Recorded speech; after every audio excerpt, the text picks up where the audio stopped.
Visa के related है कि why US visa has been rejected, कि यूएस का वीजा जो है क्यों रिजेक्टेड होता है, कि क्यों रिजेक्ट होता है, कि उसकी रीजन क्या है। जो आप लोगों से पहले लोगों ने गलतियां की, आप लोग गलतियां ना करें जिन्होंने यूएस का वीजा अप्लाई करना है या जिन्होंने किया हुआ है।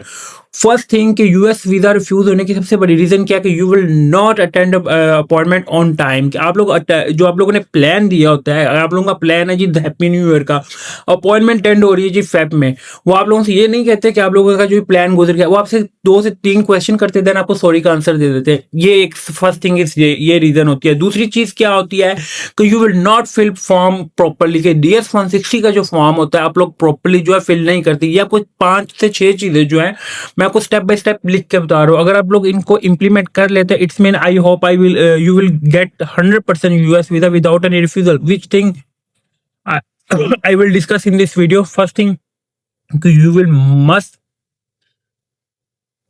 must attend appointment within 19 days। 90 दिन के अंदर अंदर जो आप लोगों ने अपॉइंटमेंट अटेंड करनी है। When you will apply for US visa, जब आप यूएस का वीजा अप्लाई करते हैं तो it's mean you will get 10 appointment with in 90 days. Second जो पॉइंट मैं आप लोगों से डिस्कस करने लगा हूँ कि सेकंड पॉइंट क्या होता है कि DS 160 जो है, ये मैं नंबरिंग के साथ चलता हूँ। DS 160 fill properly.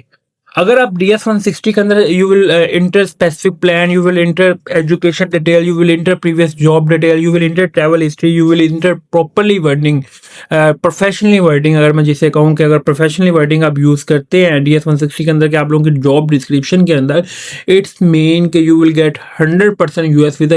DS 160 के बेस के ऊपर जो होता है आपका 80 to 90% वीजा जो होता है आपका DS 160 की बेस के ऊपर होता है, जो कि आप आधे घंटे के अंदर कर लेते हो, तो उसके बाद आप रिफ्यूज को 2 मिनट के बाद रिफ्यूज होके वापस आ रहे होते हैं। ये रीजन होती है कि आप लोग उसको प्रॉपर्ली जो है फिल करना को, प्रॉपर्ली अपने डॉक्यूमेंट्स, आप लोगों को अपने ही डॉक्यूमेंट्स जो है आप लोगों को नहीं पता होता कि आप लोगों ने फिल क्या करना जी, बस ये तो क्या है इसके अंदर है क्या चीज है। ये DS 160 इतना इजी नहीं है जो आप लोग समझते हैं।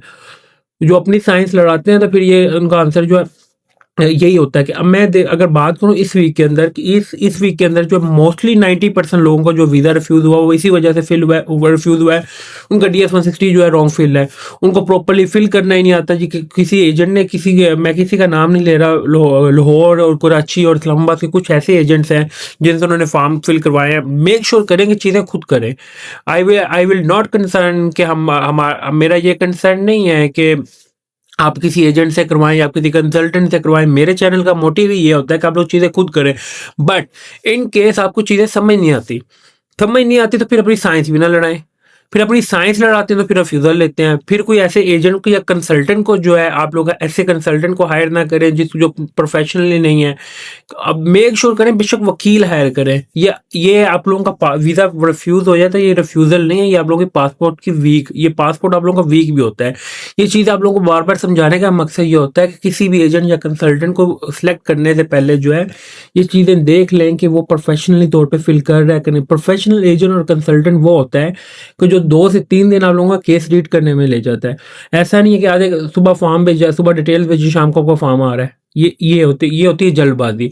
अपने डॉक्यूमेंट्स अगर आप खुद रीड करें, उसको प्रॉपर्ली रीड करें, अपना स्पेसिफिक प्लान देखें, उसमें लोकेशंस ऐड करें कि आप लोगों का 15 दिन का प्लान है, कितने लोकेशन आप लोग ऐड करें, why you will visit.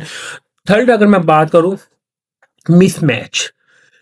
Mismatch का मतलब क्या होता है? Mismatch answer. आप लोगों के आंसर जो होते हैं वो मिसमैच हो रहे होते हैं। जो आप लोगों ने DS 60 के अंदर आंसर दिए होते हैं और इंटरव्यू में आप लोग आंसर दे रहे होते हैं वो डिफरेंट होते हैं। एक रीजन ये है आई कॉन्टेक्ट। आप लोगों का जो है आई कांटेक्ट नहीं होता। आप लोग आई कांटेक्ट नहीं कर रहे होते, बोंदले होते हैं, पता नहीं क्या उन्होंने उसने खा जाना, वो रिफ्यूज कर देगा ना तो वापस तो आएंगे। मोस्टली जो है या तो बहुत ओवर कॉन्फिडेंट हो जाते हैं या जो है बिल्कुल ही वो घबरा जाते हैं। कोशिश किया करें, बी कॉन्फिडेंट होकर वीजा दिया करें, टू द पॉइंट आंसर दिया करें। Make sure you will must answer to the point.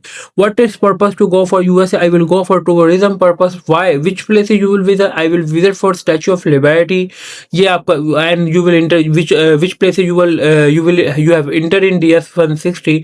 आप लोगों ने जो DS 160 के अंदर जो है अपने चीजें प्लेसेस इंटर किए हैं तो वही आप लोगों ने इंटरव्यू के अंदर। अब आपसे क्वेश्चन होता है to the point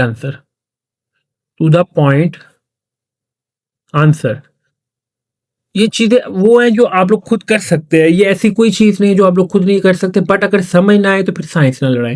ये टू द पॉइंट आ सकते हैं कि यूएस का वीज़ा जो जितना यूएस का वीज़ा आसान है, कोई यूरोप का भी नहीं है, यूके का भी नहीं है, कनाडा का भी नहीं है, पर यूएस का वीज़ा सबसे आसान है। बट इसमें गलतियाँ आप लोगों की अपनी हैं। आप लोग you will not follow rules and regulation.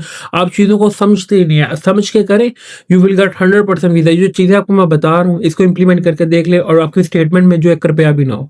मैं आप लोग खुद चेक करेंगे कि वीज़ा लगता है कि नहीं लगता है। ये चीज़ें होती है कि मस्ट फॉलो। आप लोगों ने ये शो करवाना है कि you will come back in Pakistan, you are real tourist, you are not skip in US. कि आप लोग स्किप जो है यूएसए में जाके नहीं होंगे। Thank you for watching. Please Asia take YouTube channel को सब्सक्राइब लाजमी करें ताकि आपको डेली बेसिस के ऊपर यूएस एंड अदर कंट्रीज की जो लेटेस्ट अपडेट प्रोवाइड करता रहो। Thank you for watching. अल्लाह हाफिज़।